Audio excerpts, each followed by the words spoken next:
Hey guys, John Gums, Dakota Grappler here, going live on Facebook and on YouTube. We're going to get rolling. I've had some technical difficulties, so we're a couple minutes late, but here to talk wrestling tonight. I got my Century hat on, supporting Nate. I'll tell you about our guests here a little bit. And if I zip out of the camera, these guys will continue on, I believe. Hopefully it doesn't always go up, but I had some technical issues. And we'll go from there. But over on my right, on the top, we got Jeff Welsh. He's the Grand Forks Central head wrestling coach.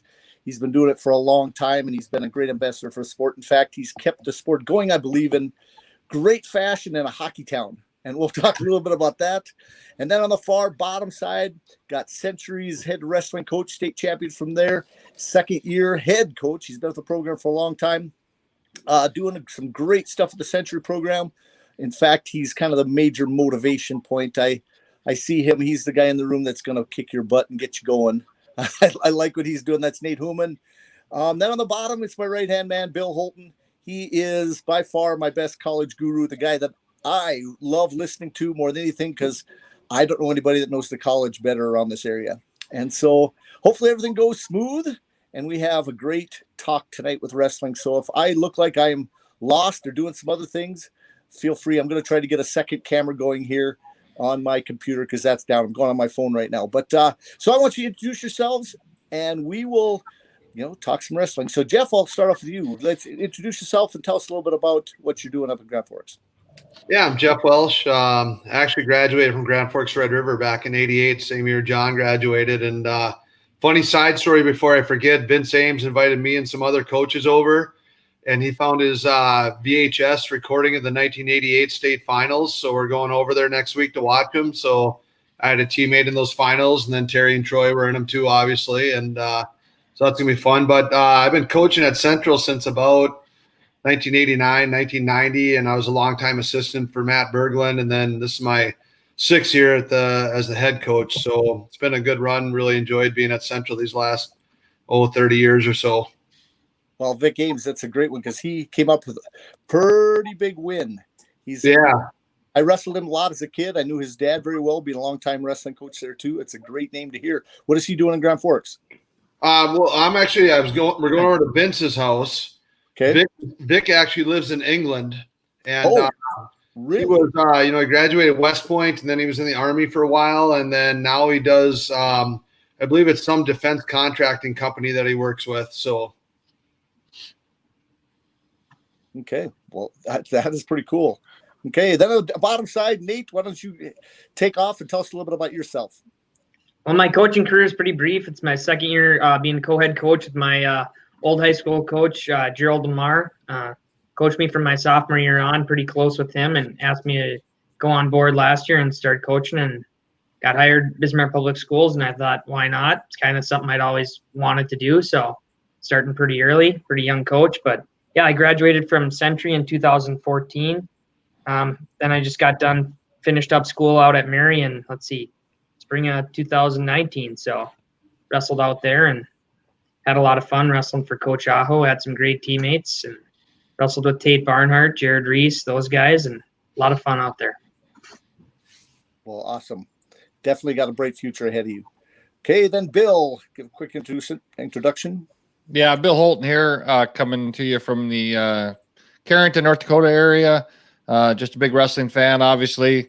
Always love it when Nate comes on. He's a wrestling aficionado. Boy, he follows it a lot, so it's fun to listen to him. I love to see what Jeff is doing up at Grand Forks Central. I've probably mentioned it on here before. If it wasn't for Vic Ames, I'm not here today, right? I wouldn't be a wrestler. So. He kind of plucked me out of Winship Elementary as a little kid and made sure that I was that at that time, right, played hockey and wrestled and played basketball and he got me headed in the right direction. So Vince is I'm always happy to hear when we talk about Vince. So it's good to hear that you're going over there. Yeah. That I tell you what, that is awesome. Okay, well, let's get right into it. I guess my major question I want to actually start with Jeff. You guys have I saw your schedule you put on Facebook today. I noticed you have a complete dual schedule. Kind of go through the process you guys are going through the east side of the state. Yeah. My assistant coach, Brady Terrell, did that poster, and it looks like on there like it's all duels, but on a lot of them it's tries or quadrangulars. I know we have Moorhead at one event, Thief River Falls at one event. There's a couple times like when we go to West Fargo, we also wrestle Fargo North, but basically we wrestle almost everybody in our region twice. And then also we filter in about 3 or 4 other Minnesota teams. So I told our guys, we had a meeting last week, and I said, the goal is for me to get everybody 25 matches, and depending on the kid, we're usually 40 or 50 matches going into regions or states. So it is going to be maybe closer to a college schedule this year as far as how many matches you get, which will be different. Okay. How are you going to manage the amount of time as a head coach trying to get them, multiple matches in a day? You're going to figure out some training schedules, because it's different wrestling 5 matches a day in a tournament and getting ready for regions and state. What are your major plans to start? Right. I was thinking of that. We aren't going to have any of the grind tournaments like the Rotary, or we'd go to some dual tournaments where we'd have 4 or 5 tough duels like the Sertoma tournament. So it's a question of how do we train through the regular season and then also be able to be ready for 3-4 tough matches at regions in one day. And be honest, I haven't quite figured that out. And we, even though we have 16 dates, just like we did in the past, those 16 dates look different than when we had 3 or 4 multi-day tournaments. So it is going to take some adjusting. Mm-hmm. Definitely. So, are you going to have any new rivals or any new teams you put on your schedule this year? Actually, everybody, we usually either see Thief River at the Sertoma tournament, or we were scheduled to start going to their tournament last year and a blizzard wiped it out. But we usually see Thief River at a few tournaments, and we've always seen Moorhead at the Gadberry. We go to the Gadberry. And so really nobody new on the schedule. We were really, until Corona hit, we were looking at a pretty good schedule this year, varied. We were really looking forward to our Sertoma tournament. I hadn't let the cat out of the bag, but if I'd released the bracket here a month or so ago, we had 2 North Dakota teams that dropped out, and I advertised on the Minnesota Guillotine, and we actually drew Shakopee #1 in AAA, and LPGE Bowerville was #1 in AAA in Minnesota, or single A, I should say. And along with all the other tough Minnesota and North Dakota teams like Century, it was going to be a really salty Sertoma tournament this year. So that's kind of a big disappointment not having that this year. Just like you guys out there with the Rotary, big disappointment not having that. So, but it is what it is. Got to do what you got to do. Definitely. Okay. Well, how are your numbers looking right now?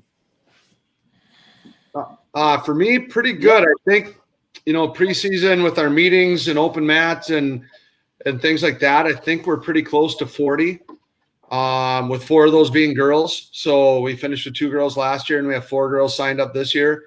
So pretty good. We're a little thin in the lightweights. We were thin in the lightweights last year too, and we graduated Tyson Gass down there. And so even it's funny, you can have 35 guys on the roster and still have a weight or 2 where you're struggling to find some guys. We might have to pull up some good middle school kids possibly, which we haven't had to do the last few years, but our numbers are good. I was happy with that. I was really worried with Corona, how that would go. Okay. Well, I tell you what, I'm very excited to see what you guys can do out there. You always seem to pull it together and have a pretty good dual team. What do you think your chances are of making the state dual teams this year? I know Valley City's bringing a great team back. They got, I think, 7 or 8 returning state placers. I have to look again. And they're probably the #1. And then Devil's Lake's upcoming team. Right. Valley City and Davies is always solid. And then West Fargo should have a pretty good returning team. So I think Valley City is probably the team to beat. And I think 2nd through 5th with us and West Fargo and Davies and Devil's Lake is kind of a toss-up. It'll be interesting to see how, usually it's injuries you worry about. And then this year you got to add in if a kid or 2 is out for COVID, it'll be interesting to see how that goes. So definitely. Well, let's start down with Nate a little bit. I'll talk to you again, Jeff, in a second. It's awesome. I love listening to you. I want to hear some more philosophy stuff from you and what you do with your team. Nate, let's fire off with you. Tell us a little bit about you guys, your schedule first, and what you guys accomplished last night, if anything, I guess. Is there anything major you can tell me? Well, we had our winter coaches meeting last night, and just kind of, we've been putting the finishing touches on our schedule for, I don't know, it seems like the last 3 weeks, and I'm a type A person, so finally feel like I got it done, end of last week, beginning of this week. There's just so much in motion. I guess the WDA athletic directors don't schedule or don't put together our schedule. The coaches put together the schedule. So we had several coaches meetings trying to put together a semblance of a season just between WDA teams. And it seems like kind of whatever Bismarck Public Schools ends up deciding, the WDA adopts, just with so many of the WDA teams being from BPS. So BPS's directive was that we were not allowed to have more than 3 teams in a gym at a time. So that kind of made it, a little bit challenging in scheduling triangulars, and hopefully some of those triangulars can turn into mix and matches so we can get more of the tournament feel. But I believe we have 12 weigh-ins on our schedule before the regional tournament this year. So, not quite as many as normal, but I'm going to be honest. I think it could be a good thing for developing wrestlers. I think having gone through the college grind myself, mat time is very important, but I definitely think there's a lot that can be learned at practice too, and a lot of skills can be learned at practice. So I'm just going to emphasize skills, and we're going to train really, really hard. So with those 12 weigh-ins, are you actually going to go any weekends? So if you just look at your main dual schedule, you didn't get the extra on those for I'm worried about JV kids, especially, trying to get a match. The plan is so all of our triangulars and conference duels we'll still have our junior varsity duel beforehand, and then if we do a mix and match or we do a triangular, we'll put together the same matches that we would normally. So the nice thing about this year is the JV and varsity will be traveling with each other the entire season. So all the coaches will be in one spot. So I guess that'll be something that is good about this season as well. We're not splitting up the coaching staff, going to Gillette, Wyoming, or going to Valley City and so on and so forth. Or we go to Mandan Lions and we take a split squad over to Jamestown. There'll be none of that this year, so that'll be kind of nice. Okay. Should be interesting. So do you have a schedule finalized, or is that going to be coming out? Or it is posted on our website, but as anything, it's subject to change. So I'll tell you kind of how the WA coaches, we put our schedule together. We have a Google Doc, and we put together who's going to be competing against who on each particular weekend that we would normally have a tournament. And then we all first come, first serve signed up for who is going to be hosting that triangular or that mix and match, however you want to say it.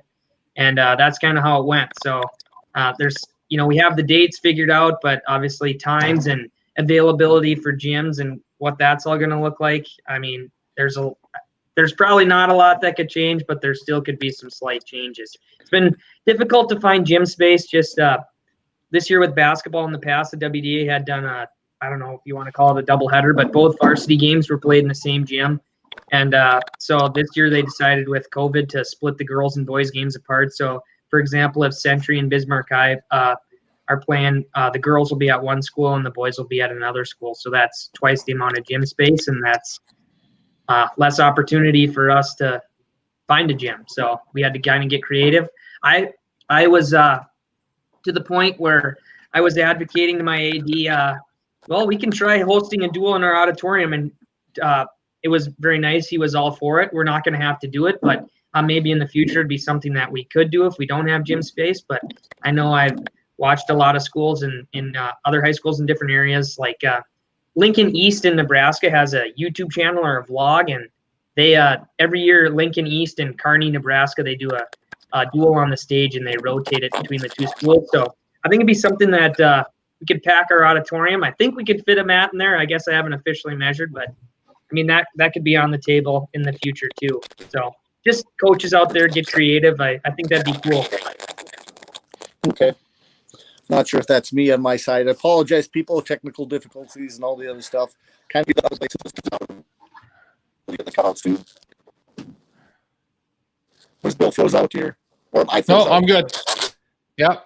Hey, so Nate, I like the way you guys are thinking a little out of the box. I think that's important. Was there any discussion either with you, Jeff, or Nate about fans in the stands, what we think we might be seeing there, or being able to do or not be able to do? Our school district about a week or two ago just went to no fans. For the whole fall, it was 2 fans per athlete. Yep. But as of about a week and a half ago, I think it was, we went to no fans. And that's just, we'll have to wait and see what the numbers do. But right now, I don't anticipate any fans throughout the season. Yeah. How about you, Nate? You hear anything over there? So we're in the orange right now. There's the blue, green, yellow, orange, and red, and we're in the orange for right now. And as of now, we're giving out vouchers for parents to come watch. No more than 50 people allowed in a gym at a time. So we have our JV duel, our JV matches, and then our varsity matches. We're gonna have to ask parents to leave and new parents to come in, and opposing or our opponents, their parents or their fans, more than likely they're not gonna be able to come watch, and it's gonna be the same for both sides. It's just gonna have to be something that's communicated between teams the week of, and there's going to be live streams. I know the WDA has done a nice job of putting together live streams through Huddle cameras and NFHS. So parents will just have to watch, and it stinks, but I think participating or having student athletes participate is the most important thing, because Yeah, I would think everybody would agree with that. Both the athletes and the parents, for that, as far as that goes.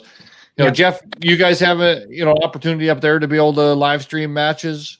Yeah, we do. I believe we got one of those NFHS cameras mounted in the gym, National Federation Central cameras to high schools, and it's mounted up above our gym. It's actually mounted on the outside of our wrestling room, so everything should be live streamed. Good. And so when's the season going to kick off? Not, obviously where everybody's going to start practice in North Dakota, I believe on the 9th, next Monday. Right. When's the first competition going to look like? We open up Tuesday the 24th at home against West Fargo Cheyenne. Okay, great. How about you, Nate? we're the same. Yep, we open against Jamestown at Century this year. So. And that's going to be just a single duel in both cases. That's a conference duel. Yep. Yeah. You no triangular with it, just a duel with regular, regular Cheyenne. Duel. Super. Well, it's it's exciting. We're going to get this season kicked off, and I hope everything kind of goes as planned. I think everything's going to have to be a little bit fluid as we go, and then work our way down to the state tournament. Jeff, you mentioned you had some girls on the team. Have you talked to many other coaches that's whether it was in the East or maybe statewide and seeing what the girls' participation is looking like elsewhere? Honestly, I haven't. We've been really pushing hard for girls wrestling the last couple of years. We had 2 girls that went with Team North Dakota down to the Sioux Falls area to that tournament this summer, that down at the Legends of Gold place, and they're both back. And we have 2 brand new girls coming out. So I don't want to say it's been on the back burner, but it's we created a girls wrestling poster again this year to put up around school to recruit girls. And I think that's what helped us get a couple of the girls. I've said it, some other people really, we're going to have to, and I was looking at it last spring, we had it in motion. The East Grand Forks Wrestling Club, one of their coaches has a daughter, and he was going to start the first all girls sessions over there last spring, right as the coronavirus hit. And so we lost the momentum there. But hopefully we can get through this year and keep getting the girls wrestling going. So, Nate, what are you seeing over there for participation? Our numbers aren't great. I can't say that we have any girls signed up to wrestle this year, but I do know, like Jeff was talking, even statewide, I know there was some talk last year at this, if I'm remembering correctly, it's gotten brought up several times, but it was brought up at our state coaches meeting, and it was one of those things that we had talked about it. High School Activities Association was ready to kind of move on it, but then I guess with everything that happened last spring, there were other things that to be honest, they were more important at the time. So bigger decisions were being made. So kind of got put on the back burner. So hopefully this year, if things kind of start to go back to normal, whatever normal is, they'll get talked about again. Yeah. Well, I think all of us, would agree that girls are important to the sport, and the girls programs. And when we've watched these young women wrestle around the country, we've seen it in Fargo year after year, and we can watch it at the senior levels that, there's just a ton of talent out there with a lot of passion for wrestling. So, whatever outlets we can give them to excel in this sport, I think is awesome. So, Jeff, it sounds like you guys are doing the right thing up there, trying to bring along. And I know, Century and the Gorillas Club have had some very, very talented girls in the past, and they'll keep coming through that area too. It's just such a rich wrestling state or city. I think in Bismarck, how it would start, I guess, for us is it probably wouldn't be a school by school thing. I mean, it's kind of been talked about in Bismarck Public Schools that, like our Blizzard hockey team, it would kind of start as Bismarck would have a school, and that's how it would go. So, yeah, has that been brought up in Grand Forks at all, Jeff, with Red River and you guys together? Yeah, I would think, like Nate said, it would probably have to be a co-op girls team between the two schools. Right now, even being a hockey town, our girls hockey team is a co-op team. So I would imagine it would be a co-op. Yeah, I could see that happening in both places, because I was thinking about that with both towns. The hockey programs are a co-op situation. So yeah, well, that's good. So Jeff, Nate, he likes to talk about college wrestling a lot too, and I'm guessing you follow some college wrestling. It's kind of hard. You guys get in the middle of the season. It's tough to follow everything. But I haven't been real great at it in the last 5-6 years, but I had tickets for the D1s last year, so I definitely started following a little bit closer. Back in the day, I coached in Jamestown for 2 years right out of college, middle school, and the Jamestown coaches and Valley City coaches, we would often road trip to either the Big Tens or the D1s, and so really was into it in the late 90s and early 2000s. And since really the last 5-6 years since I became head coach, it just seems like I get so busy during the season that I just don't get right about the Big Tens. I really start catching up. So yep, no, I can believe it. I know when I was a little more involved on that side, it was tough for me to follow it too. It gets to be it maybe I have a little more time this year, but it's just everything is jam packed in such a. I know it seems like it's a really long season, but there's a lot of stuff that happens in that short period of time. So yeah, Nate, I know Nate still finds time to get immersed in all of that stuff, but work through my lunch so I can find time. That's good. Well, we had the fun thing about this, I hate to bring up too many positive things happening during COVID, but one thing we've seen happen is we're seeing these senior level matches, and they're both college guys as well as just senior level athletes. They're able to come out and wrestle in these kind of set up all-star type cards. It's been really fun. Guys that are able to wrestle for some money. John mentioned earlier, Flow Wrestling had the 190-pound 8-man bracket last weekend, which was I looked forward to, and it was really a lot of fun. There was some surprises in there. Our guest last week picked Miles Martin as the winner coming out, and he was correct. So John and I each picked Gabe Dean, and we were wrong.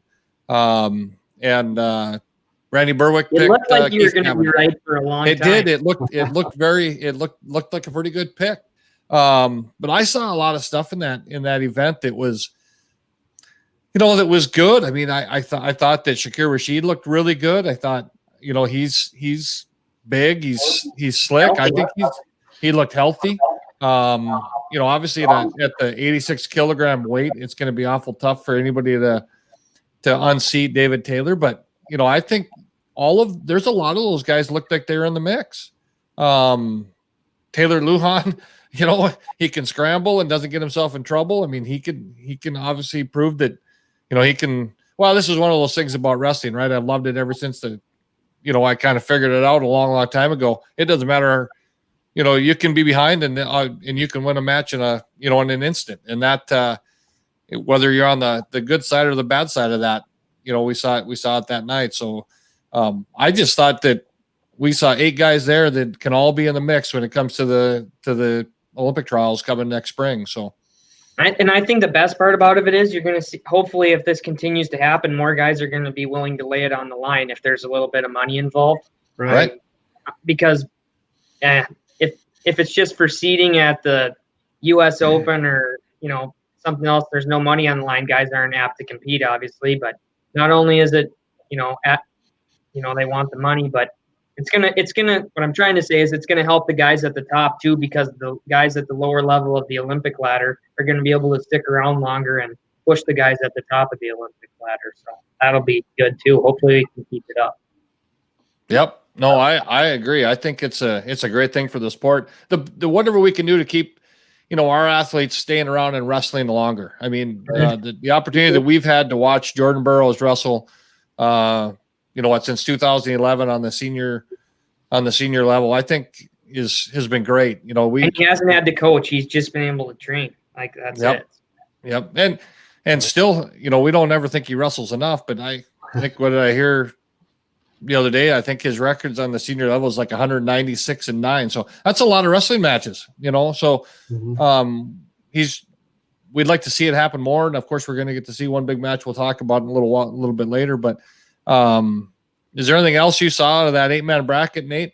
Or Jeff, did you watch that? I did not. Yeah. Nate, that you saw that kind of surprised you besides the pin of Gabe Dean in the first round?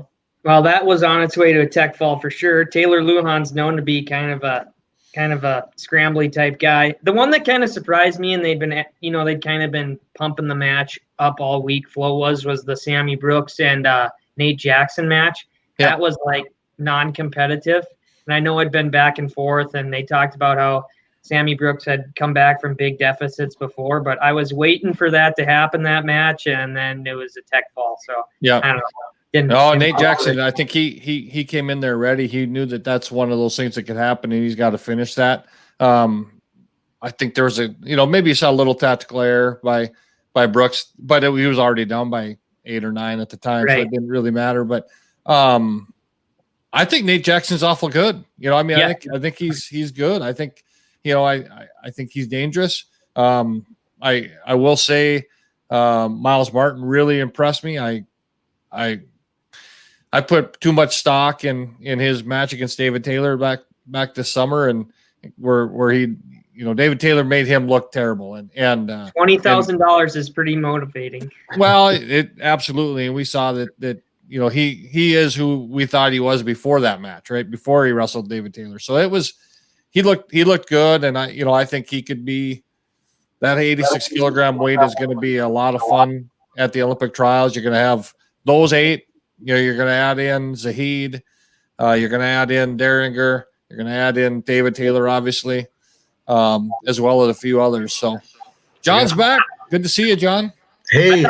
I thought it was cool too how they threw. They didn't throw him in there, but Keith Gavin wanted to wrestle. I mean, if they do these 8-man brackets, it would be cool to see one old man that, maybe like a Jared Ferrer, a past Olympian who's like, but not really interested in competing anymore on the senior level, but they got that old man strength in the practice room, and they're whooping up on some college guys. See what they can still do. It's kind of fun because you don't know what to expect. Absolutely, I was really excited to see Gavin in there. I'd love to see him throw. I'd like to see Jake Herbert come in and wrestle an 8-man bracket. Reese Humphrey wanted in on the 150 bracket. I don't think he's going to get in on the 150 bracket, but he would have been fun to see thrown in there too. That guy's he also threw his name in the hat the next Hawkeye Wrestling Club event too, about wrestling Ironman.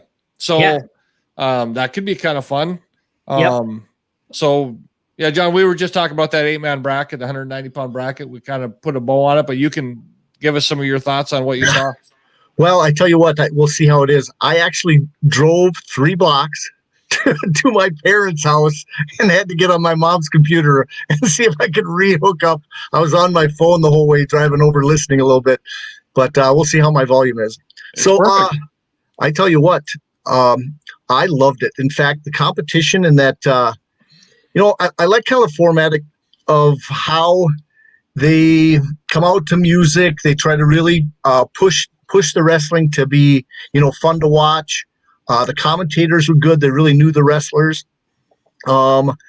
Zahid, I was just mad at him because he's not that good, but he keeps everything close enough. Luhan. I mean Luhan, yeah. Yep. But he basically stuck in close enough because even his semifinal match he could have easily lost, but he just looked in better shape than our old man.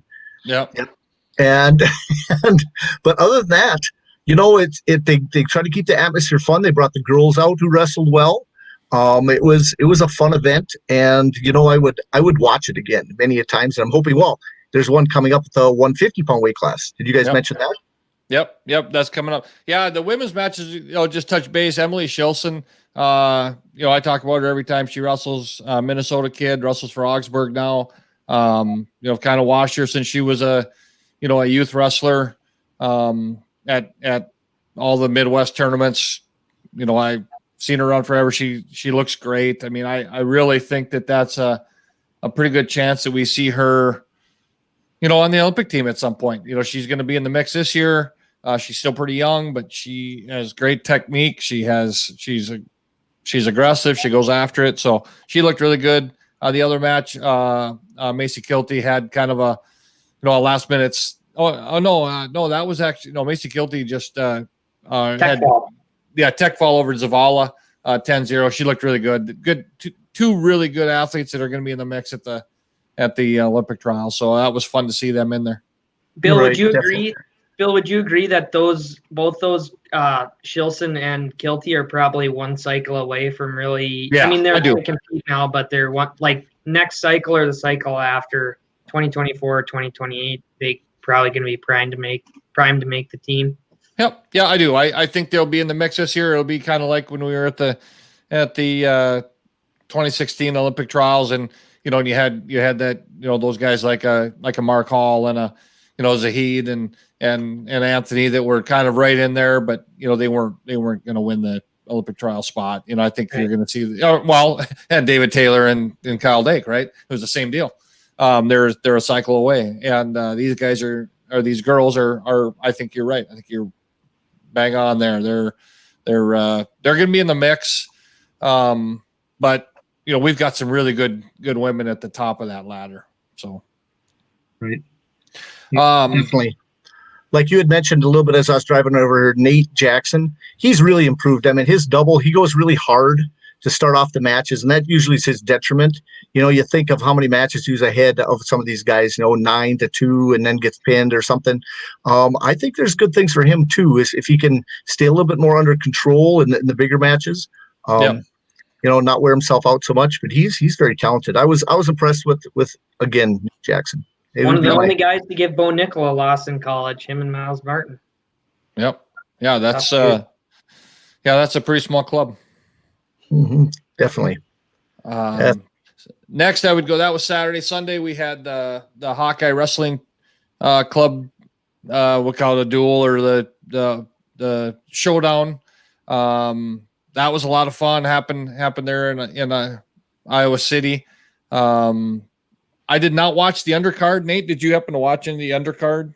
I did watch the parts of the undercard, and I kind of picked up the tea leaves, afterwards. Max Murin beat Mitch McKee, which Max Murin hadn't won, I don't think, in any of their matches until this year. He won in the Iowa-Minnesota duel, and then he just won this freestyle match. And Murin looked big. He's going to be just fine wrestling 149. Ironman's going to slide in at 41, and Murin's going to be good-sized 149-pounder, filling in for Lugo, who graduated last year. And then I'm trying to think. The other match that sticks out to me, Patrick Kennedy wrestled Miles Wilson. Patrick Kennedy is your prototype. He's from Casson Manorville. prototypical Iowa style, just hand fights hard and just bangs. He's going to be very good wrestler. He's going to fit in well. And then Abe Assad and Nelson Brands wrestled. I don't know if they'll take a freestyle match into consideration for the 184-pound starting spot come January 1st. Assad still got a red shirt to use, but with this, I don't know what's going to happen, with the extra year of eligibility too, but Nelson Brands kind of took it to Abe Assad. Yeah. 9-0. Yeah. So, and I don't know too. I didn't watch the match, but what they don't talk about either is, at a place like Iowa, just from what I've heard, never been in a high level room like that high level of a room, but each athlete's on their own training cycle to a certain extent, I think. And you don't know if Assad was training really hard through that training cycle. Like maybe he's going to wrestle in a different competition coming up soon, or maybe who knows, but it wasn't, Assad didn't look like himself, and Brands wrestled really, really well. And then I'm trying to think of Caleb Young had a match. Yep. I didn't see that one, I guess, but I didn't either. So he dominated. I watched that match. He basically threw him around pretty good. That Moody, I was not impressed. If that's Moody, right? Yeah, he wrestled. Yeah, it was. Yep, for sure. So then we get to the main card. Spencer Lee was the first match out. He's really good. I'm not. I expected Zach Sanders to give him a little bit better match. I don't want to be the one to break the news here, but he's really good at wrestling. Nobody knew, and it doesn't matter if it's freestyle or folk style. He's good both places. He only weighs about 127, or he only used to weigh about 127 pounds soaking wet, which is hard for some people probably to believe with how he ragdolls people around with his tilts and his fireman's carry and his outside carry and all that. But they said he got bigger over the summer too, which is a scary thought for, bigger and stronger Spencer Lee. That's really scary. So Ryan Miller, I agree. The undercard matches were much better in certain matches, definitely where there's better competition, I thought. But I expected actually, in that match, Zach Sanders to give him a little bit tougher match. I really did. Well, I did too. I expected Spencer Lee to win the match. Don't get me wrong. And if you told me it was going to be a tech fall, it wouldn't have shocked me either. Right. But that was not a wrestle. That wasn't even. That was a destruction. That was do whatever you want to from your feet, from top, and then just throw him to his back and pin him like he was, Tony Ramos out there. What puts him ahead, I think, too, in my perspective, is that, most high-level wrestlers think this way, but when he goes out to wrestle, he believes he is going to win and dominate against anybody he wrestles. And I think, that's a mentality you have to have. But for most guys, even elite wrestlers, when they wrestle an elite wrestler, they know that it's going to be a dogfight. But for him, he just goes out there and has a dominating mindset, and he does it every time. Yeah. Aaron Golston, that was one that had a last minute stand in there, and Aaron Gomez, right? Golston, yeah, over Gomez, yeah. So she Devin Gomez jumped in. She was actually there as not as a training partner for another teammate that was wrestling, and she's on part of the staff at Life University, and good for her getting in there and wrestling. But Golston looked pretty good, and then Bryce Meredith and DeSanto. Bryce Meredith I think he just keeps getting better. I'm pretty excited to see him and Seth Gross wrestle in a couple weeks, but from here on out, it kind of looked like, well, I shouldn't say every match, but there was a lot of those matches. This would have been one of them where you had guys just getting beaten because it was out freestyled, right? Okay. They, Meredith looked good anyway, but DeSanto looked a little bit lost as far as what was happening in a freestyle match.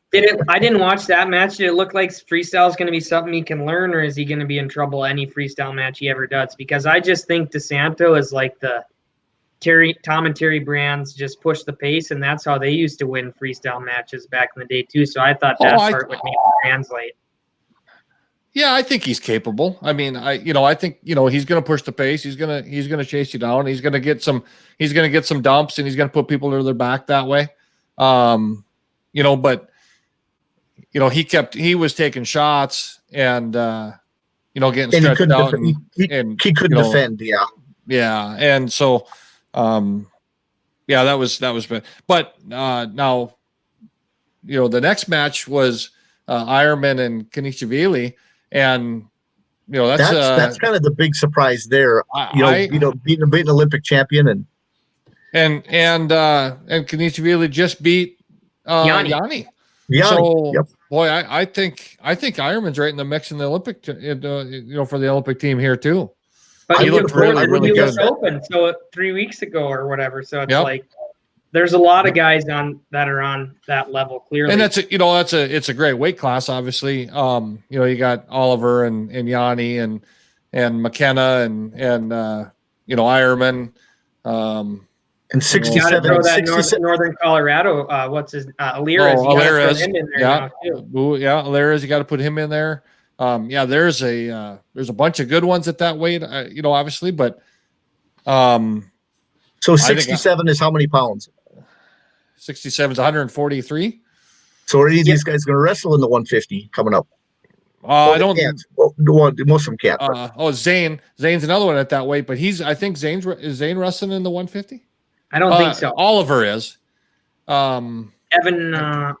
Jordan Oliver was one. I'm trying to think. James Green was going to cut some weight. And James Green is going down. Yeah. $20,000.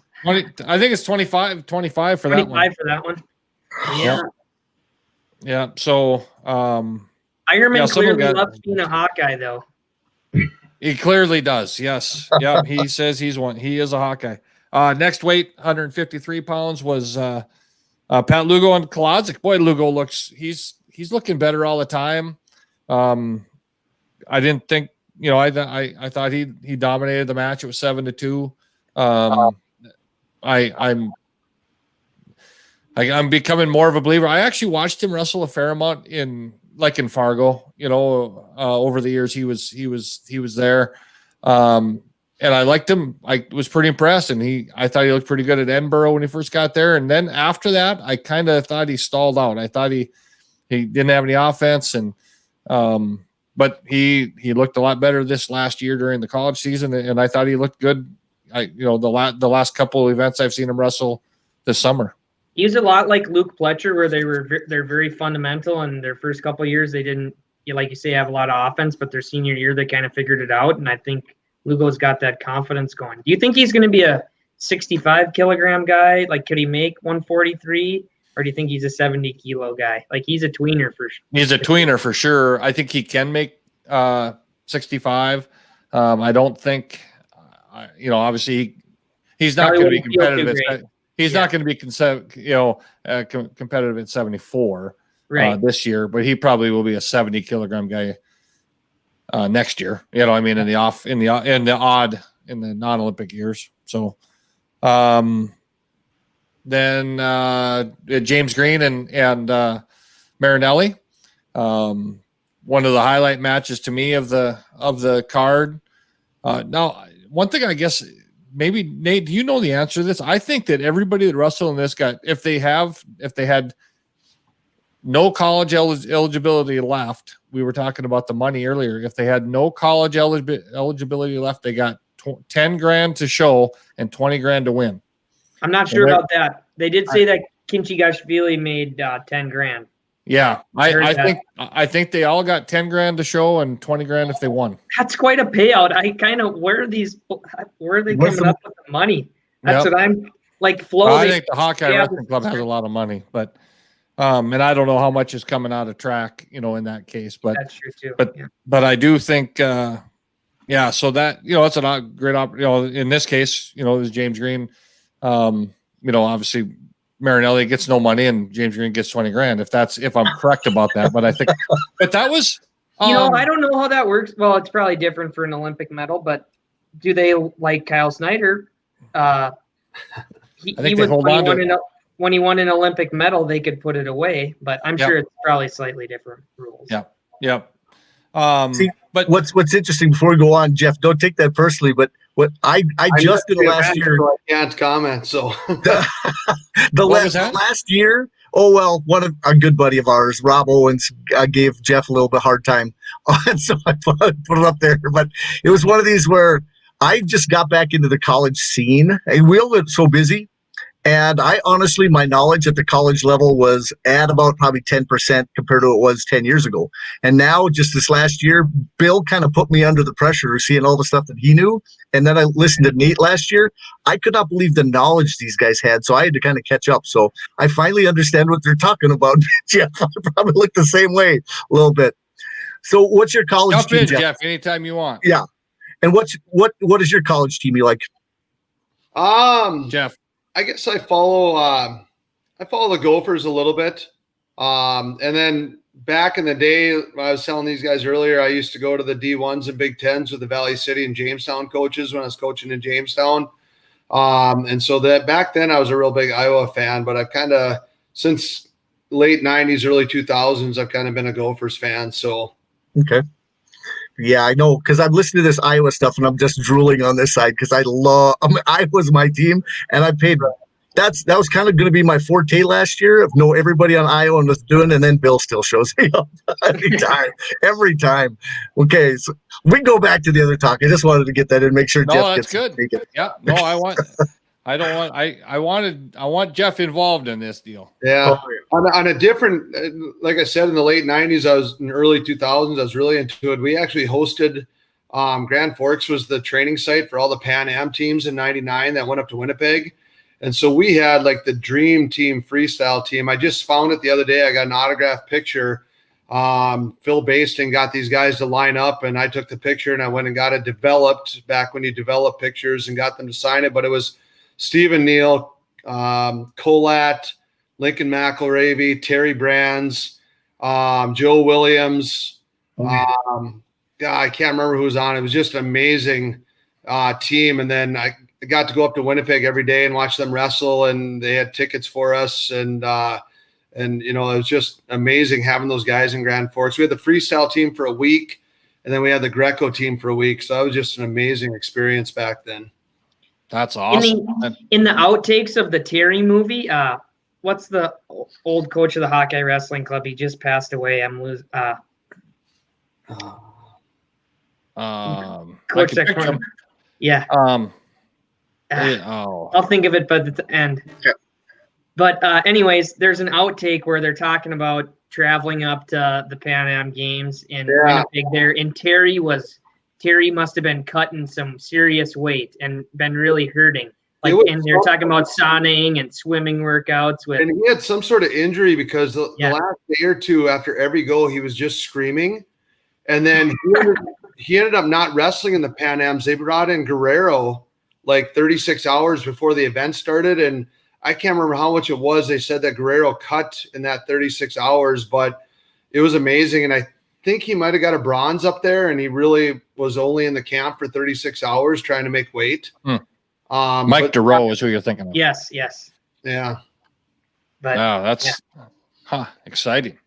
It's going to be a fly on the wall there. Yeah. And John Smith was a coach, one of the coaches. So I got to chat with him and talk with him a little bit. And it was amazing having. Then we had the Greco team in town for a week, and trying to remember who was on that.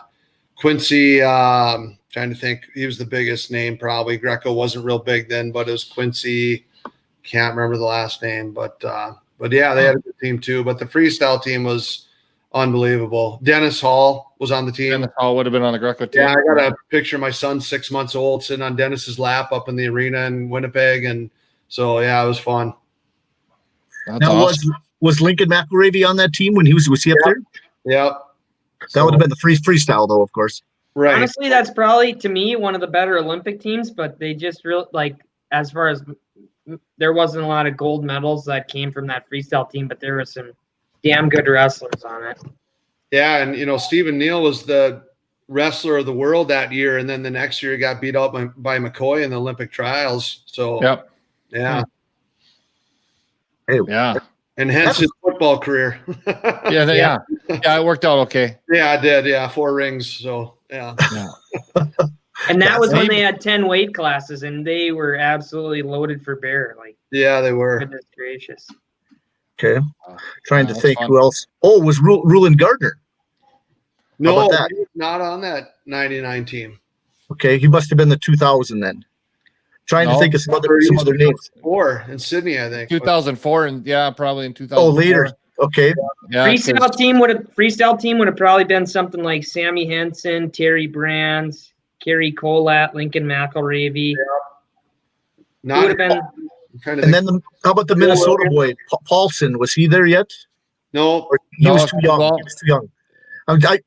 Because my recollection goes leading too late for that. I'm guessing that must have been. Paulson medaled in the '96 Olympics. Actually, yeah. No, he would have been. It would have been Hall. Hall would have been probably was there instead. But right. Okay. Yep. Slay. Well, Slay wasn't on the team until 2000. He would have been. I don't know. Right. Crazy. And also that Minnesota, who's the heavier guy? Garrett. Lowney. Oh, Lowney. Yep. Yeah. I had the picture until just yesterday. The frame had broken. I brought it home and got it reframed, and I brought it back down to Central. I wish I still had the picture here, but because I remember Steve Frazier coached many times on there too. Remember that guy? Yep. And how about Mark Manning, the Nebraska coach? Was he around yet for any of those teams? No, I'm trying to remember. It was John Smith, and then Not Burnett. What's his name from Lehigh? I think was helping. He just passed away, right? Strobel. Strobel. Oh, Yeah, did he? I wasn't he aware. just passed away. Yeah. Okay, I did not know that. Man, I tell you what, I should start Googling some of this stuff because I'm on my mom's computer, so I don't even know if I should. I'm afraid I'll lose out on this stuff. No, awesome guys. You guys got great memories. That's pretty cool. I'd like to go through the past Olympic teams too, because there are some great guys. Even how difficult it is now after they shorten the weight classes. It's just a miracle to make the United States' Olympic team. The wrestlers just a battle you have to get through to make it on there. I was looking so forward to it. It's another thing I got to wait for here a little bit. No, you guys mentioned, I think you guys talked about the eligibility year. All of the NCAA Division I this year doesn't count toward their eligibility. Right. So that's huge. We talked about it just a little bit last week. I talked to Berwick and his son and his and that makes a huge difference just on how much time somebody's going to actually spend in college. Yeah, I saw a thing in Win Magazine that we could have our first 5-time NCAA champion. Yeah. Wow. Yeah. Go ahead, Bill. What's that? Go ahead. Go ahead. Right. Well, I have- heard something too that if Yanni wants to be, Right. Yanni would want to become a 5-time national champion. You can only compete in the Ivy League for 4 years, so he'd have to transfer for his 5th one. Oh, okay. Yeah. Oh, Didn't Right. think that. Yeah. And you got Yanni, there's a few of them. Obviously, Virginia Tech guy at 65. So Mackay. yeah, there's some chances. Mackay Lewis. Yep. So it'll be, there'll be some history being made. definitely. It's amazing. We almost flew an hour by here. That's pretty good. Really? Hey, before we run out of time, I just want to make sure. I was going to ask Nate. We Back won't run out of time. wrestling. What sort of adjustments are you making to your practice schedule as far as groupings and time and things like that? Because we've had to get creative up here. We're going to start our first week as normal and kind of go from there. We're going to try to keep the same kids practicing together, but that's really all we've kind of put together. And that's what we talked yesterday at our winter coaches meeting in Bismarck High and Legacy. We're going to kind of have the same plan.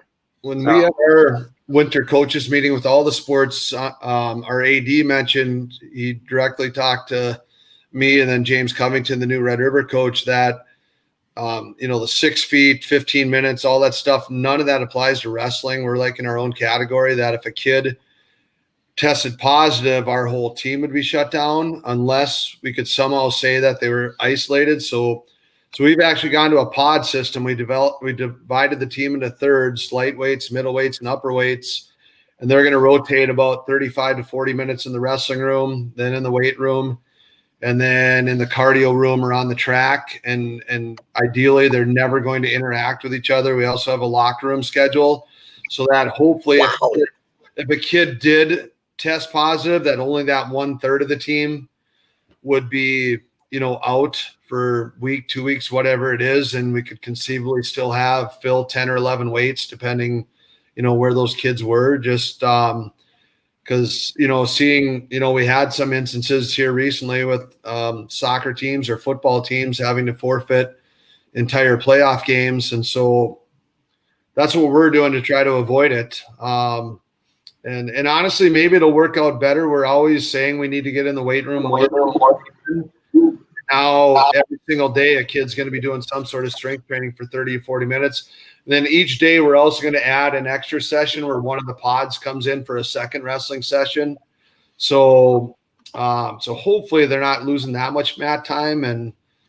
But that's what we're going with. Just, we're just worried that the whole team could get shut down for 2 weeks. Right. Your numbers in your school when it comes to total numbers of kids actually getting COVID, high school wise? I don't know the numbers. All of that's been kept really under wraps due to, medical privacy issues and things like that. From what I've heard, whether it's teachers or kids or whatever in the schools, it's not so much testing positive. It's the whole close contact thing. Mm-hmm. One thing that's good about that, well, seems like close contact is a little bit more difficult to extend to, like they're not extending it so much. Just from my outside perspective, they're not extending it as long, it's not being extended as far as one might think. And if you're wearing a mask, that definitely helps out a lot. But that's right. I like your idea, Jeff. The problem is our weight room gets used all the time, and we were told we had to get creative on that. We're only going to be in there twice a week from our 3 groups are going to start at 3:15 and be done by 5. So some other teams can come in after us. And then the other 2 days, generally we have 4 days a week that we're working out during the week. One day we're just going to grab some plates and go do a good old fashioned plate workout down on the track. And then the other days, we've got a lot of stairs at Central. So it's going to be a lot of buddy carries and wheelbarrows. And so just body weight stuff. Just getting creative. We've always done that. It's just going to be a little bit more this year. I guess our alternative too, if it does come to it, I mean, there's been a lot of things decided, at least on our end, towards the end of October here. So you're just trying to make sure you can at least get started, and then maybe we can make some changes, but might have to have a morning practice and an afternoon practice and rotate from there too, if it comes to that too. So. Yeah, that's definitely an option. Definitely. No, I know our numbers where I teach are very low. We've had, we get update numbers, and you officially can't say who they are, but our numbers are really low. We've had 7 students in all of the high school since the beginning of the year. The rest, but close contact, the numbers are way higher. And yes. that's what's interesting. So that means it's coming in other ways, and the students aren't necessarily passing it. So this statistics need to get out to other people saying, guess what? And I don't want to get into politics here, but the politics side of it is keeping kids in school, and that's what they want to do. So they don't want to have a huge breakout so that they have to also cancel school, right. Because I think it's probably the best. So it's going to be very interesting. And I like the creativity you guys are thinking of, because it's going to change technology, you name it.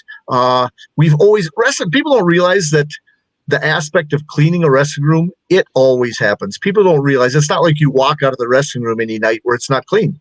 And so it's not, we have to change anything there. Not at all.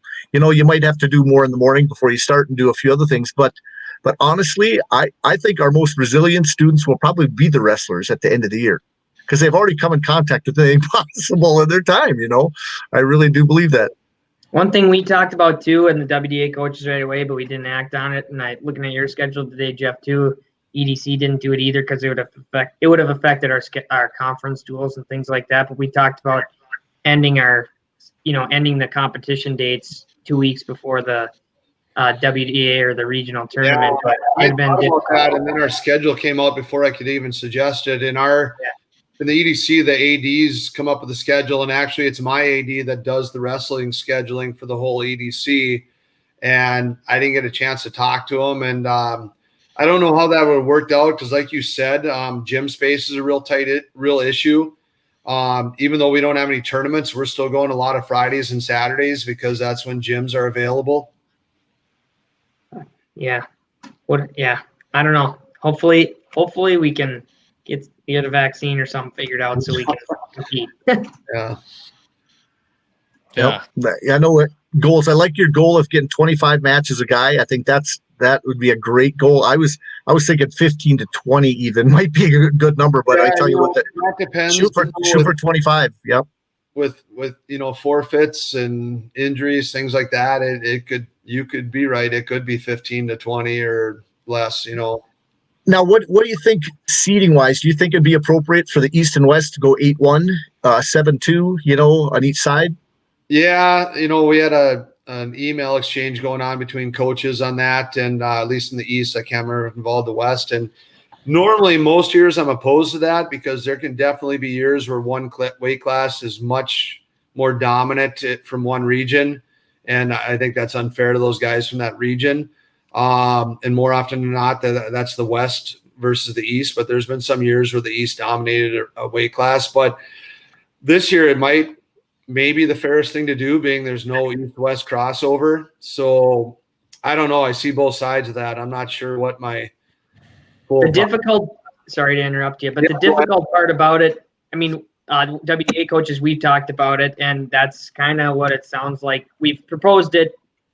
We pushed it on to the ADs, and I think they're going to push it to the High School Activities Association for kind of a one-year deal. But it becomes difficult because you're only allowed to wrestle 6 matches in one day. So when you get to the WDA or the EDC tournament, when you play five matches, sorry. The 6th one that gets you in trouble.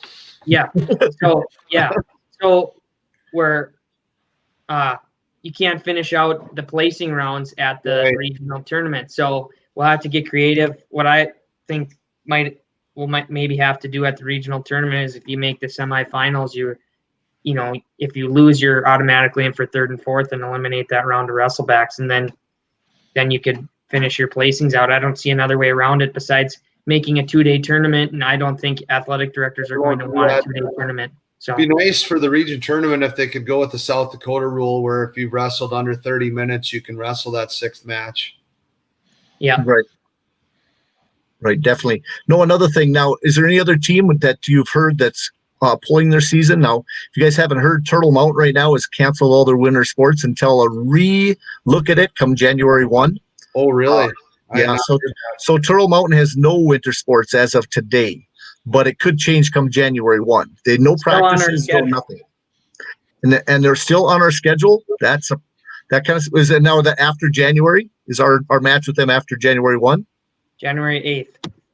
Okay, but they can't practice till January 1. They won't have their 9 practices in. I don't know. I thought it was December. From what I understood from Derek Dixon, it was December sometime when they were going to reevaluate. December 4th. Okay, because I'd heard from a school board member that it was from Turtle Mountain that it was that, but they could be wrong too. That maybe they could start practicing, but they couldn't compete if they agree to do it. So they could probably get their practices in and maybe first competition after January 1. That's very possible. But I tell you what. So there's nobody out because I know that Valley City canceled one of their sports this last fall, like soccer, girls soccer. There's no word out in the East of anything. No, I heard it. Like I said, my AD does the scheduling for wrestling, and so he would have been talking to all the other ADs in the East. So,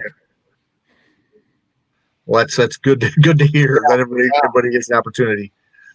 And Bill, you got any questions on that stuff for those two? Because they really got the knowledge. No, I don't. I think that this is going to be really interesting to see how these things shake out. I really like the way you think about that, Jeff. That's looking forward to not having a disaster kind of mid-season and or end of season.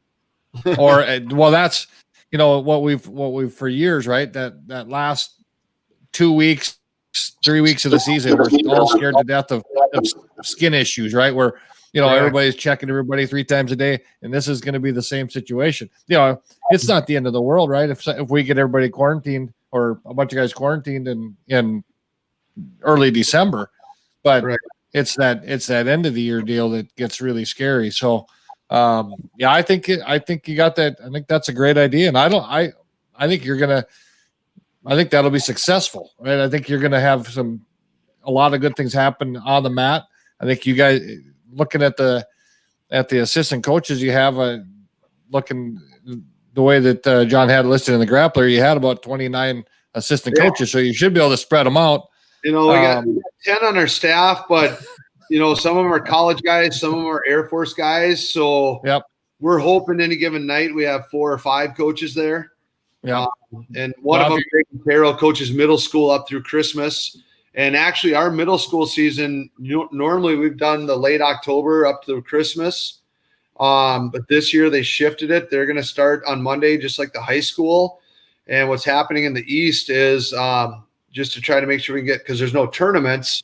And within Grand Forks itself, there's just not enough middle school kids. They'd be wrestling the same kids over and over. So they're actually our one middle school, Valley, is going to kind of be our partner with Central.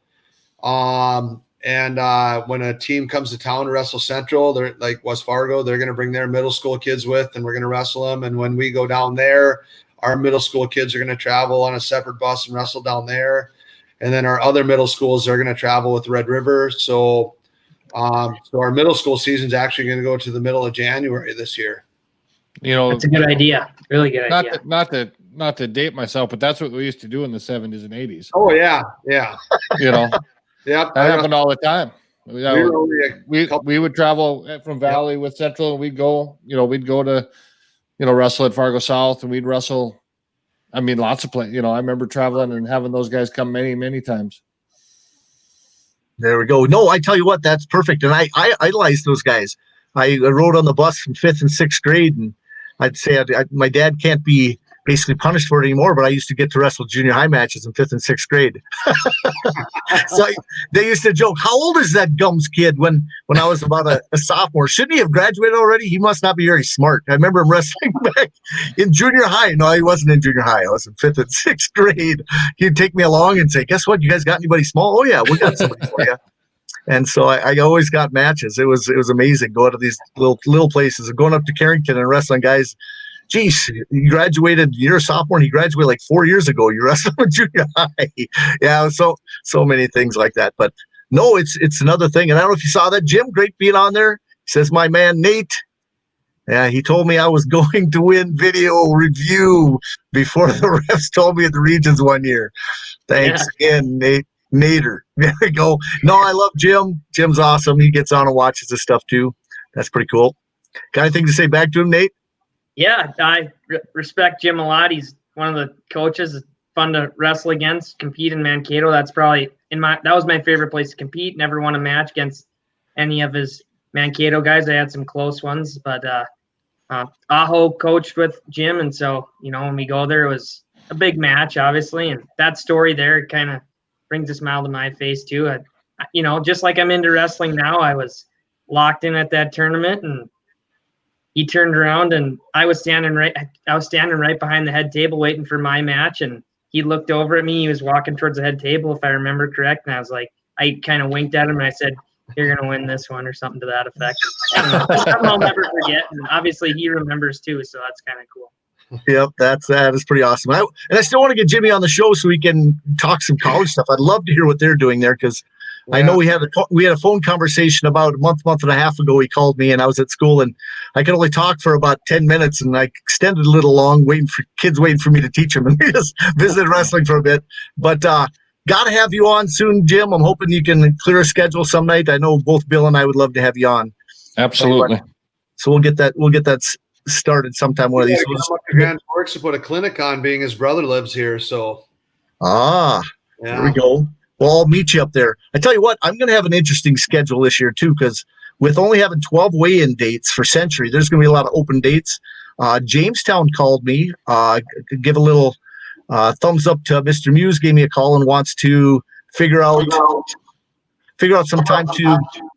Well, I'm getting a little echo back from somebody there. But wants to figure out some time so that we can do some live stuff and figure that out so they can go Facebook Live.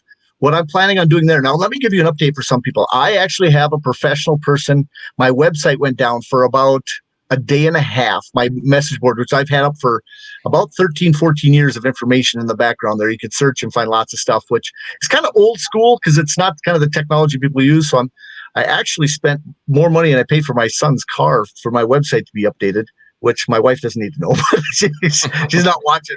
But it's basically going to be updated. What I want to do in the background is set up a place where people have live feeds where they can get their links, put it right in there themselves into, let's say, a message board, not the old type of message board, but some place where people can say, guess what, where's their wrestling tonight? And they can put their links or I can get them so they can get their live feeds and have a bunch of wrestling going on. Because that's one thing that the West is doing. There's going to be, the PDA is, not every facility's got, let's say, prime time great streaming, but that's kind of what their plan is because you don't know how many parents can be out there for these things. And I know commentary won't always be there, but I'll guarantee that there's going to be somebody out there that probably will get an opportunity to talk about their wrestling teams and you name it, to give some new technology. Parents can see this other places.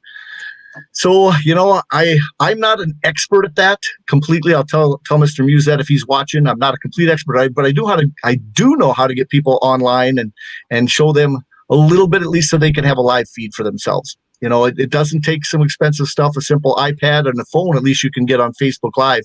And you can't necessarily save it over to YouTube yet, but if you do get a camera, there is some stuff you can do so you can go over and it can be saved. But if you just want people to see it, Facebook is phenomenal. Century's done it for several years and they don't have any commentary. You just have an iPad and get on the internet at school. They've got at least somewhere where the parents and grandparents can watch them from a distance. I don't know. What do you think? Humann is in charge of that most of the time. Yep. Does a good job. Century's done a great job there. What do you guys do for your live stuff, Jeff? It's funny. We haven't done much live stuff in recent years. We were one of the first ones to do it. I think it was like 15 years ago. The NWCA had a deal where you could broadcast live. And so we set up a webcam and broadcast some of our duels. It was pretty cool because with the Air Force Base, we have kids who have parents who are deployed around the world, and we'd get, comments from a dad watching it in Afghanistan or something like that. And then that program kind of died out when track wrestling came in. And so that is one thing we probably need to get better at doing is actually live streaming our matches. EDC hasn't brought up it yet, kind of that type of thing? What's that? EDC hasn't decided to do something like that, set up something? Maybe you weren't on when we talked about it, but no, we do have an NFHS camera that is in our gym right now that's broadcasting all our home events this year with COVID. So this year we will for sure be live streaming our duels. Yeah. Okay. I'll have to coordinate with you if you guys get live feeds or whatever, get some links. Okay. Well, very good. Definitely.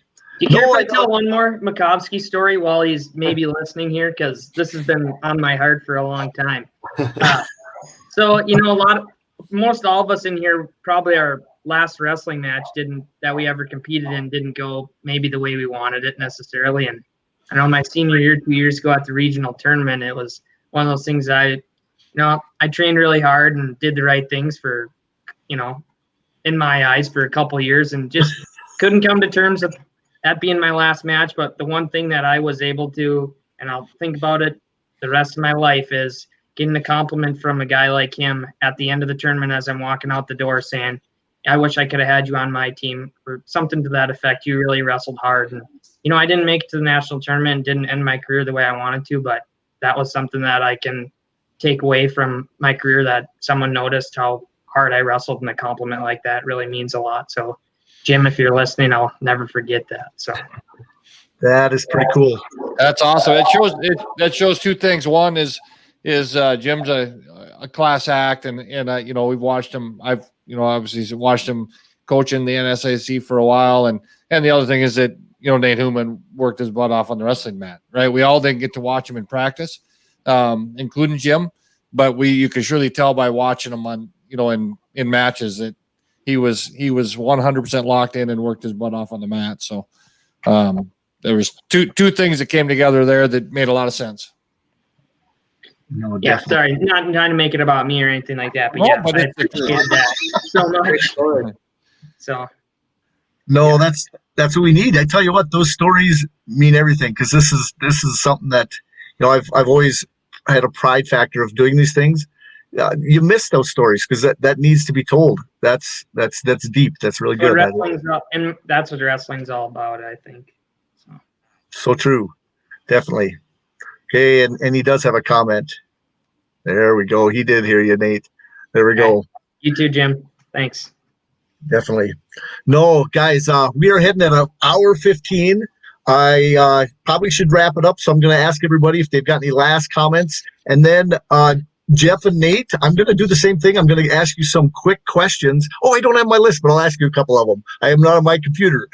I remember some of them. But I'm going to ask you some quick questions and see how you respond. And then I'll let you guys make last comments. So I'm going to ask you a few. Here we go, Jeff and Nate. Okay, are you popsicles or are you dilly bar? Jeff first. Dilly bar. Dilly bar. Okay. Gatorade or Powerade? Powerade. Gatorade. Gatorade. I always think of the water boy. Water sucks. That's okay. I always ask Dan Gable or I always do Penn State head coach, and I'm losing it. Dale Sanderson. And Sanderson, yes. I got to go Dan Gable. I'm older. Yeah, Dan Gable. And Gable. That's pretty good. Are you a mama's boy or what do I say that, Bill? You probably remember better than I do. Mama's boy? Rebel. Or a rebel. That's what it is. Jeff. Probably a rebel. Nate? Pass. No, I'm just kidding. Mama's boy. I'm a mama's boy for sure. Yeah, definitely. Were you passive or were you aggressive? In wrestling? Yep. I was a sprawler, so I'd have to go with passive.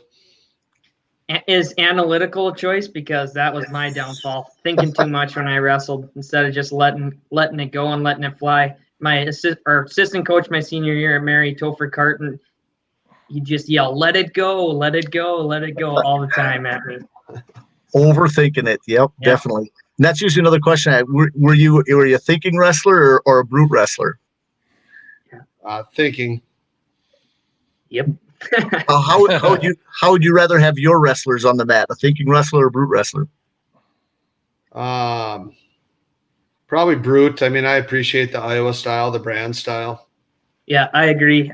The more you can get like that, I think there's a combination of the Iowa style, Brands's and Cale Sanderson and the David Taylor style where you're trying to score a lot of points. If you can put those two together, I think you have something special. That's what I like to see in my guys. I tell you what, when you're a fan, that makes a big difference too. For some reason, that aggressive style is just so great to watch. It's, they do make mistakes at times, but that's why I like Nick Jackson this last week and how aggressive he was. Get up and score the next point, right? Yeah, definitely.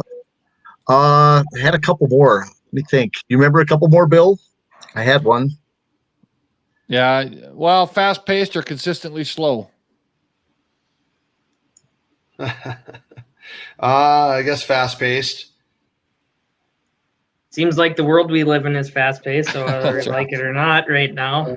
I'm trying to do a million things at once when I'm teaching, when I'm coaching, everything's going a million miles an hour. So yeah, not a choice when you're a teacher and a coach. So that's right.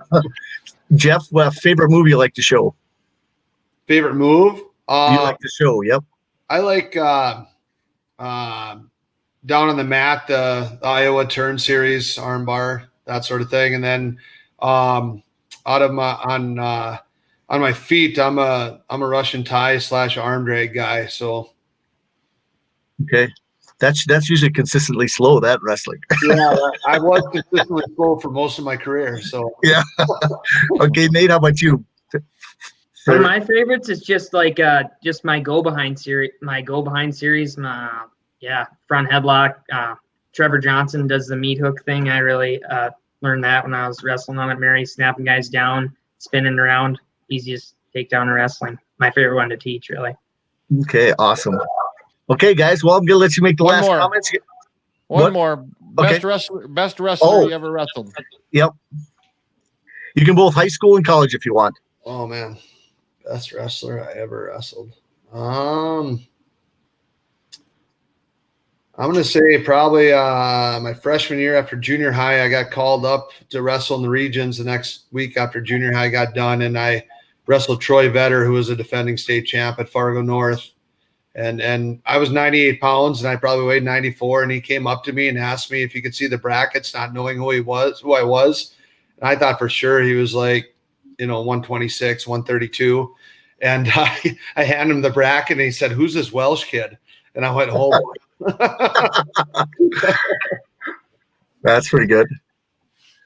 High school, I've wrestled a lot of guys. I've wrestled the Adam Bleases. I've wrestled the Weston Doblers of the world when they were smaller. I've even wrestled Jordan Will, and I wrestled Jordan Magnuson when they were smaller. Believe that. That's Heavyweight national qualifiers, D2, I wrestled those guys, and they're smaller. But the Kurt Zachmeyer, very good wrestler. But I'd have to say, and Jordan Shear, I was in the same weight class as him a couple times, but I never wrestled Jordan. I wrestled Jesse instead. But probably the best high school wrestler that was the most physical for me and the toughest guy I wrestled, just mean, was Tommy Walton. He beat me up. Just more physical as a young high school kid. Just that he was so physical. He was tough for me to wrestle. Never beat him. And then in college, I wrestled Ethan Lezak, but if I'm going to say the toughest guy I ever wrestled, I wrestled a guy from Western Colorado, Division II guy, and the guy pinned me in a power half 2 years in a row. So just something where just the tightest half Nelson just stuck to me on top, and I couldn't get out of it. Super tough guy. So Yeah. can't remember his name. I think Trent was his first name. Can't remember the last name. So Okay. No, we mentioned those, and I always love that story. Definitely, all the names. But Yeah. Here's one that somebody asked. I'm just going to go through a couple questions. I saw that no shave November for Nate, and then he'll have a full beard by.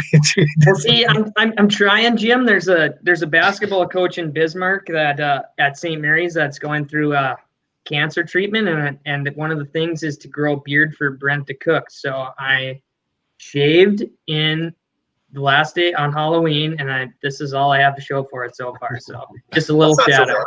No. That's not so bad. I thought it was for all your hunting you're doing. That kind of Yeah. grizzly man. No, tomorrow I'll be hunting Bambi's oldest brother. So hopefully we can get one tomorrow. As will I. Yes, a lot Good of luck. people are. Yep. And then Ed asked that. I already saw that. Favorite move to teach. And then Jim says he's consistently fast-paced. Very good. And then we had another one. Mr. Defoe came in. Will any of the streaming have speaker, basically talkers? You know what's interesting is we're trying to set it up. I told the Century people that I would get on and I would commentate if they need. I sent a message to Beck if they have anything, because they have cameras in some of the schools too. If we could have access to those. It's very possible, guys, that we could do some stuff like that. I would be willing to. So does Bill. Said he probably would too. If you guys have an opportunity, it'd be way better if you did find somebody that would do it. I know the last couple of years, Blease has done it for Bismarck High now on their live streams, and that is really good when he starts to talk. If you haven't heard him, if you go to some of the Bismarck stuff, that's awesome. Let me think. What else? No, I think some of the live streams will have some commentary, but until the schools figure that out too, we'll see what they can do. Right. Definitely. No, awesome guys. Jeff, let's give some last comments for you. If you have any of your wrestlers you want to talk about, we might as well go another 7 to 10 minutes here. We'll try to get out by an hour and a half here. Yeah, we only have 2 state placers returning. Braden Williams placed at 45 last year, and then Austin Bicker placed at 195. I think he might actually be down at 70 this year. He bumped up last year to a heavier weight, but we've got a really solid crew. A lot of guys returning state qualifiers, so hopefully a bunch of them can make the leap up onto the podium.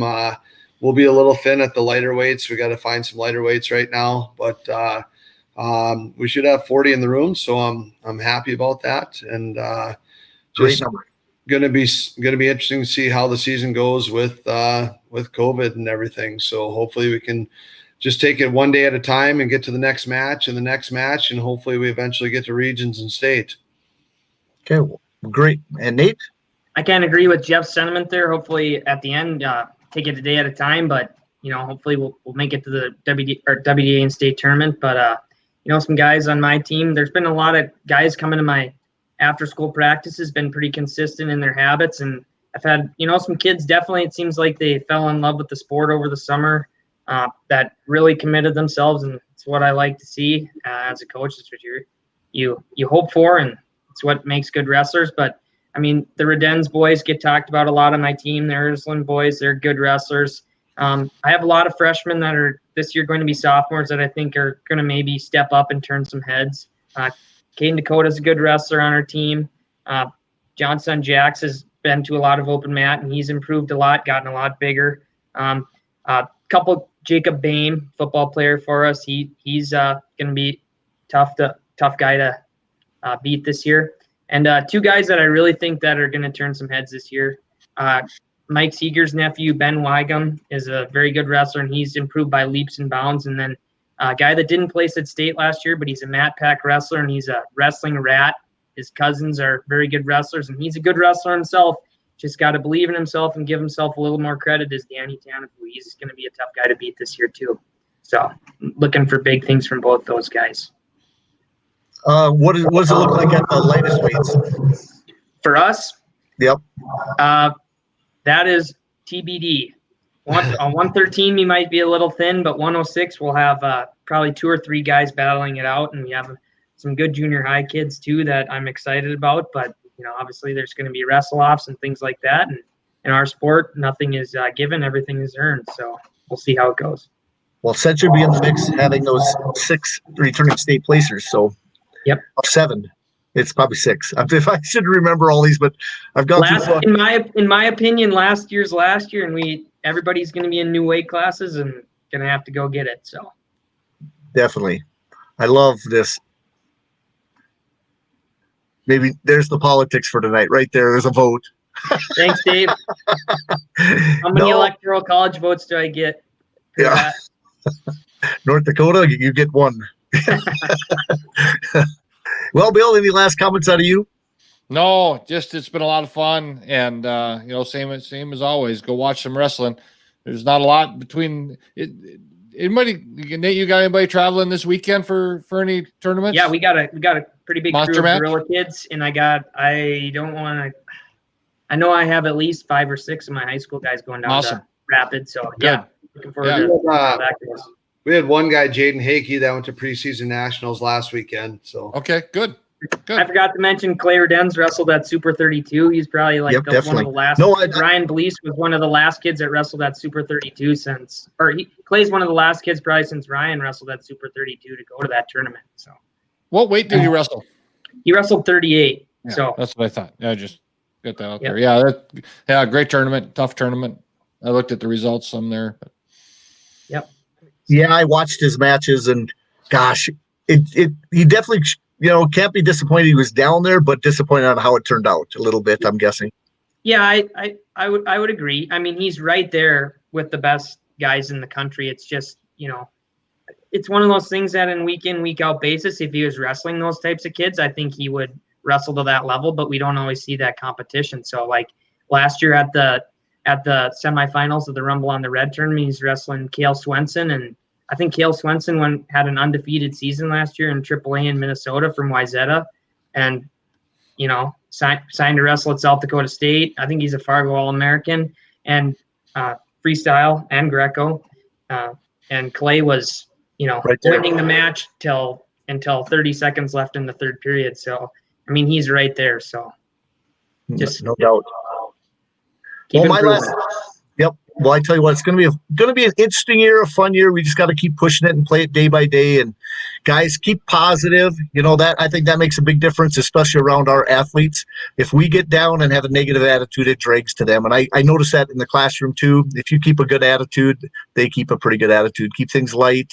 Can have them working hard and enjoying the sport. This is one of those years you're going to have to find a way to have fun. I just one of my biggest suggestions to any coach out there: find a way to not make it drag, because the thing that's usually fun for wrestlers is competition, and we're limited in that aspect. So we got to find ways to, make sure they stay interested, and competition, within the room can be healthy, but then it also can be a detriment, at times too. You got to find ways to balance that. And I tell you what, I'm excited because we start practice Monday, in North Dakota. South Dakota, we're a week away from that. And then the last thing I want to say is, guess what? I do have my preview out there. If you want a digital version, I do have the link on the bottom of this on YouTube. You can see that. And I will get that to you in a matter of minutes. In fact, the digital one, you can purchase right online.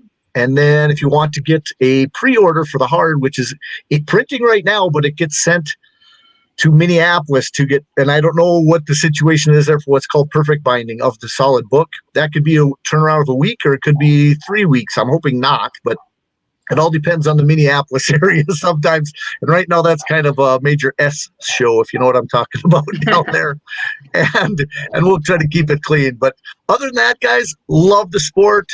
And my last word is go promote it. Make sure that your wrestlers get the promotion they deserve. Okay? Guys, have a great night, and we'll see you again probably early this next week. Bill, thank you again. Jeff, I want to thank you, and Nate. It's always great visiting you. We'll visit again. And Nate and Jeff, if you want to get on anytime, you guys have a permanent invitation. Just give me a ringy ding anytime, and you can be on. Okay? Guys, have a great night. You bet. Take care.